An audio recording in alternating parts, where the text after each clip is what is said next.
ओम नमो भगवते वासुदेवाय नमः। हर हर महादेव। दोस्तों, आपके अपने चैनल शिव धार्मिक में आपका बहुत बहुत स्वागत है। भगवान भोलेनाथ की कृपा आप पर और आपके परिवार पर सदा सर्वदा बनी रहे। दोस्तों, आज की वीडियो में हम सुनेंगे बृहस्पति व्रत की कथा। अगर आप बृहस्पति व्रत करते हैं तो अत्यंत ही श्रेष्ठ है। अगर नहीं भी करते हैं तो आज के दिन बृहस्पति देव की कथा सुनने मात्र से जीवन के सारे सुख आपको प्राप्त होते हैं। भगवान विष्णु की कृपा आपको प्राप्त होती है, माता लक्ष्मी की आपको कृपा प्राप्त होती है। तो बहुत ही प्रसन्न चित्त मन से सुनिए बृहस्पति की पावन कथा। दोस्तों, आज की वीडियो बहुत ही महत्वपूर्ण होने वाली है, इसलिए वीडियो को बीच में ना छोड़ें।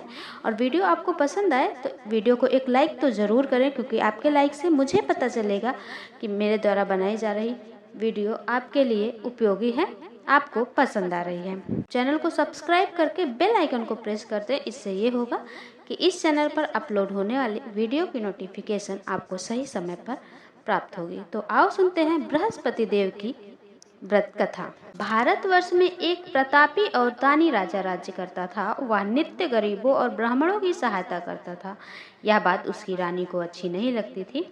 वह न ही गरीबों को दान देती, न ही भगवान का पूजन करती थी और राजा को भी दान देने से मना किया करती थी। एक दिन राजा शिकार खेलने वन को गए हुए थे तो रानी महल में अकेली थी। उसी समय बृहस्पति देव साधु वेश में राजा के महल में भिक्षा के लिए गए और भिक्षा मांगी। रानी ने भिक्षा देने से इनकार किया और कहा, हे साधु महाराज, मैं तो दान पुण्य से तंग आ गई हूँ। मेरा पति सारा धन लुटाते ही रहता है। मेरी इच्छा है कि हमारा धन नष्ट हो जाए, फिर न रहेगा बांस न बजेगी बांसुरी। साधु ने कहा, देवी तुम तो बड़ी विचित्र हो। धन संतान तो सभी चाहते हैं, पुत्र और लक्ष्मी तो पापी के घर भी होने चाहिए। यदि तुम्हारे पास अधिक धन है तो भूखों को भोजन दो, प्यासों के लिए प्याऊ बनाओ, मुसाफिरों के लिए धर्मशालाएं खुलवाओ। जो निर्धन अपनी कुंवारी कन्याओं का विवाह नहीं कर सकते हैं उनका विवाह करा दो। ऐसे और कई काम हैं जिनके लिए करने से तुम्हारा यश लोक परलोक में फैलेगा। परंतु रानी पर उपदेश का कोई प्रभाव न पड़ा। वह बोली, महाराज आप मुझे कुछ न समझाएं, मैं ऐसा धन नहीं चाहती जो हर जगह बांटती फिरूं। साधु ने उत्तर दिया, यदि तुम्हारी ऐसी इच्छा है तो तथास्तु। तुम ऐसा करना कि बृहस्पतिवार को घर लीप कर पीली मिट्टी से अपना सिर धोकर स्नान करना, भट्ठी चढ़ाकर कपड़े धोना। ऐसा करने से आपका सारा धन नष्ट हो जाएगा। इतना कहकर वह साधु महाराज वहां से आलोप हो गए।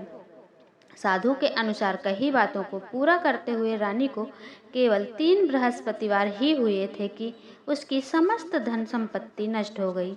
भोजन के लिए राजा का परिवार तरसने लगा। तब एक दिन राजा ने रानी से बोला कि हे रानी, तुम यहीं रहो, मैं दूसरे देश को जाता हूँ, क्योंकि यहाँ पर सभी लोग मुझे जानते हैं, इसलिए मैं छोटा कार्य नहीं कर सकता। ऐसा कहकर राजा प्रदेश चला गया।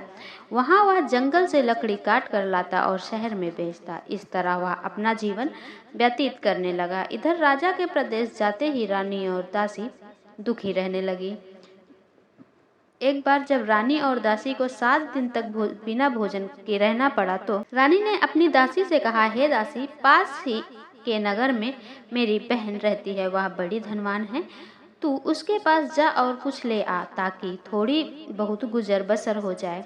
दासी रानी के बहन के पास गई। उस दिन गुरुवार था और रानी की बहन उस दिन बृहस्पति व्रत की कथा सुना रही थी। दासी ने रानी के बहन को अपनी रानी का संदेश दिया, लेकिन रानी की बड़ी बहन ने कोई उत्तर नहीं दिया। जब दासी को रानी की बहन से कोई उत्तर नहीं मिला तो वह बहुत दुखी हुई और उसे क्रोध भी आया। दासी ने वापस आकर रानी को सारी बात बता दी।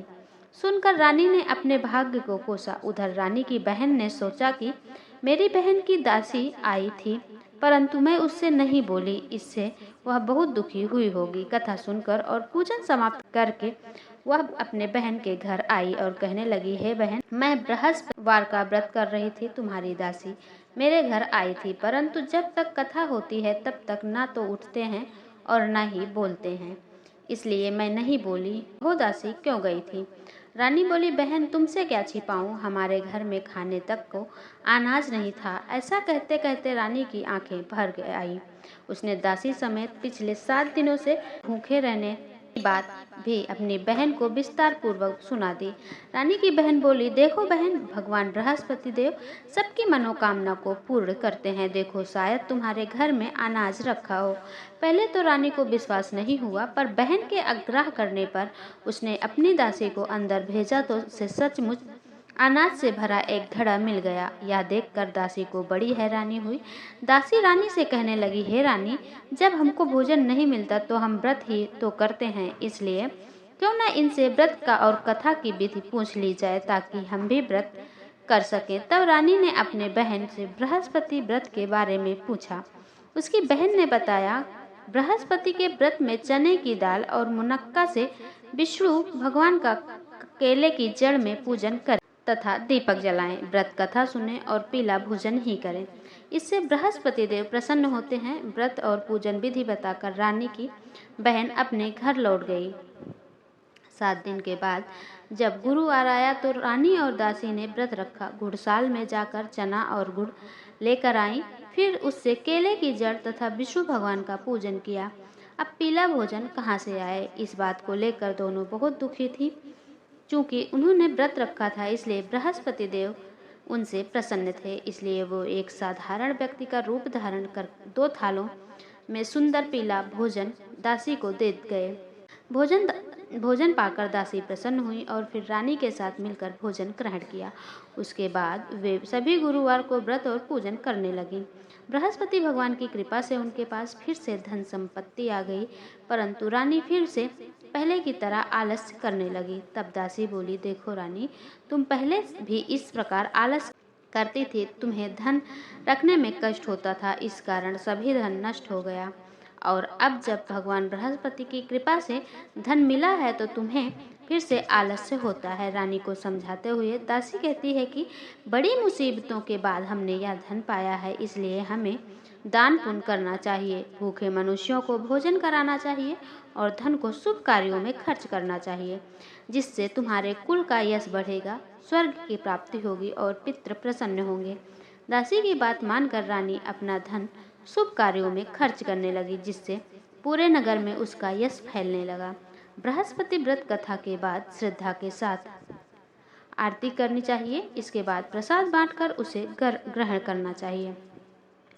एक दिन राजा दुखी होकर जंगल में एक पेड़ के नीचे आसन जमाकर बैठ गया। वह अपनी दशा को याद करके व्याकुल होने लगा। बृहस्पति का दिन था। एकाएक उसने देखा कि निर्जन वन में एक साधु प्रकट हुए। वह साधु वेश में स्वयं बृहस्पति देवता थे। लकड़हारे के सामने आकर बोले, हे लकड़हारे, इस सुनसान जंगल में तू चिंता मग्न क्यों बैठा है? लकड़हारे ने दोनों हाथ जोड़कर प्रणाम किया और उत्तर दिया, महात्मा जी, आप सब कुछ जानते हैं, मैं क्या कहूँ? यह कहकर वह रोने लगा। साधु को अपनी आत्मकथा सुनाई। महात्मा ने कहा, तुम्हारी स्त्री ने बृहस्पति के दिन बृहस्पति भगवान का निरादर किया है, जिसके कारण रुष्ट होकर उन्होंने तुम्हारी यह दशा कर दी। अब तुम चिंता को दूर करके मेरे कहने पर चलो तो तुम्हारे सारे कष्ट दूर हो जाएंगे और भगवान पहले से भी अधिक संपत्ति देंगे। तुम बृहस्पति के दिन कथा किया करो।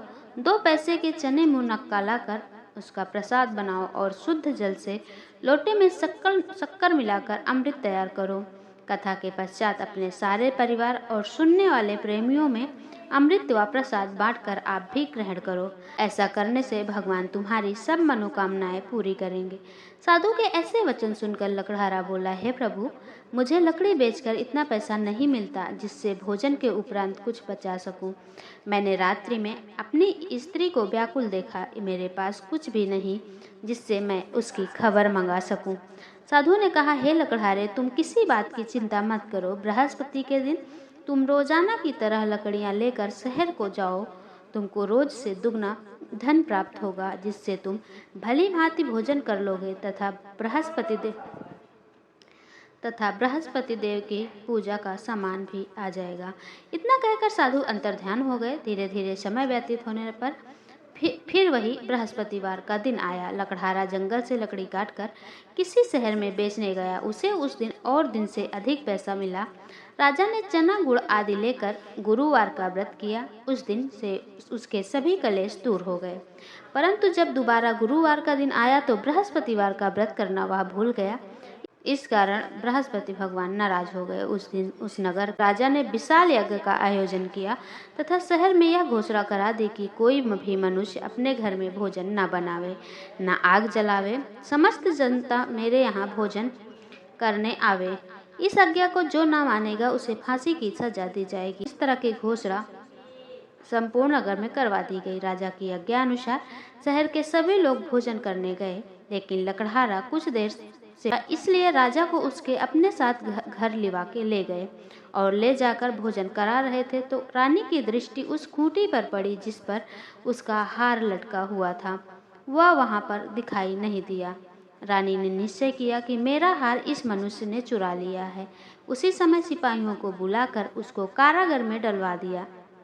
जब लकड़हारा कारागार में पड़ गया और बहुत दुखी होकर विचार करने लगा कि न जाने कौन से पूर्व जन्म के कर्म से मुझे यह दुख प्राप्त हुआ है, और साधु को याद करने लगे जो कि जंगल में मिले थे।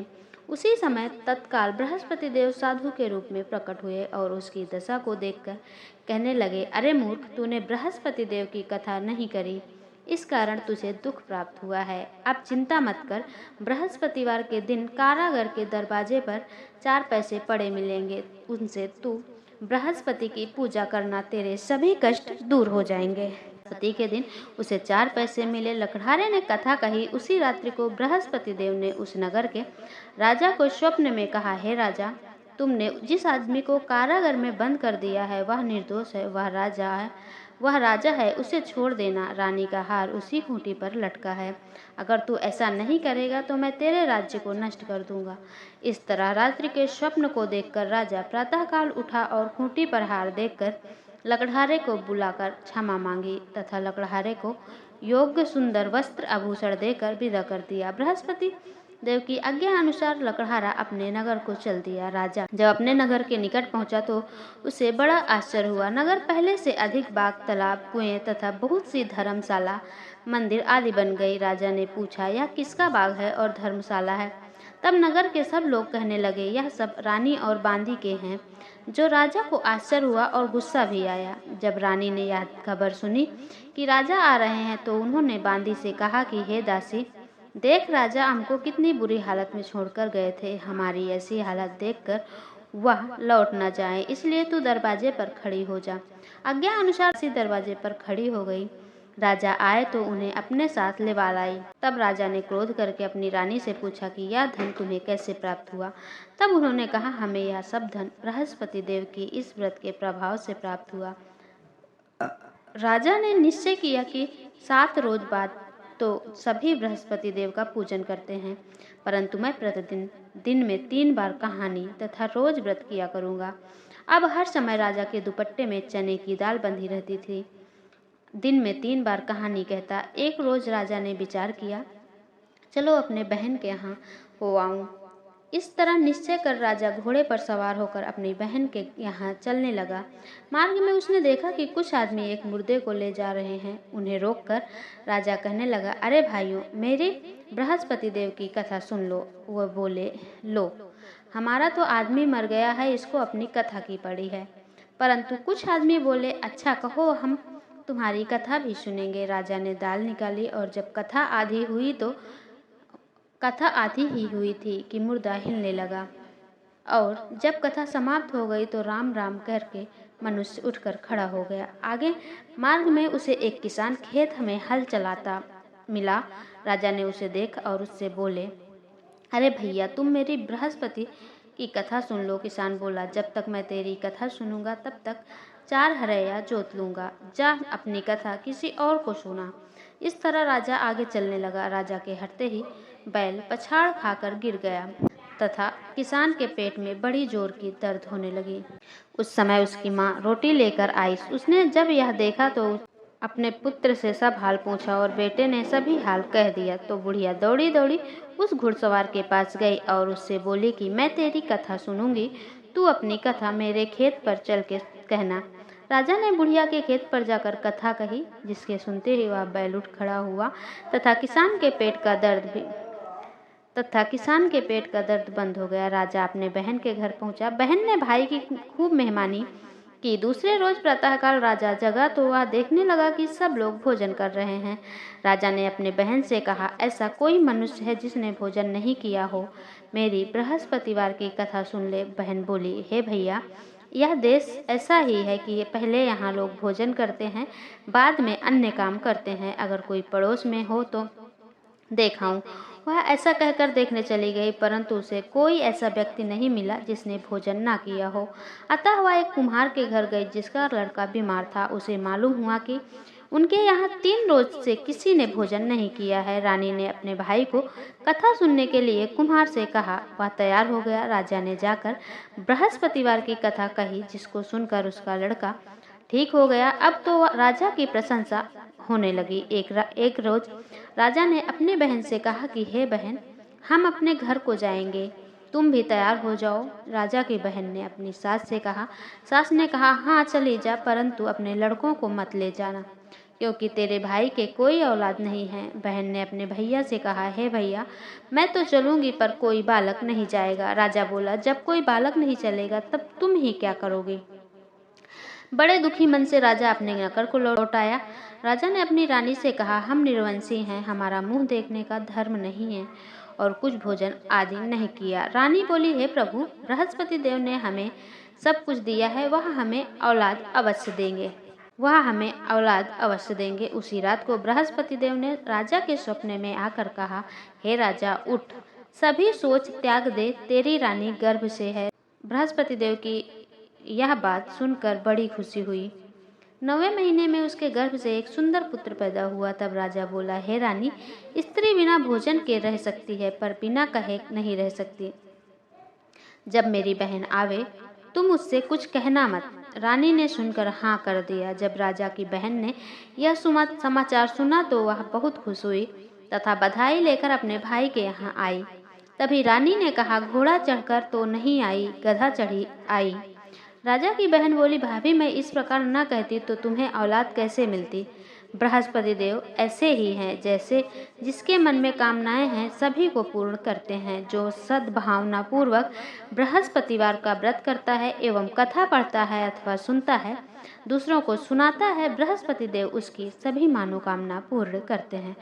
भगवान बृहस्पति देव उसकी सदैव रक्षा करते हैं। संसार में जो मनुष्य सद्भावना से भगवान जी का पूजन व्रत सच्चे हृदय से करते हैं तो उनकी सभी मनोकामनाएं पूर्ण होती है।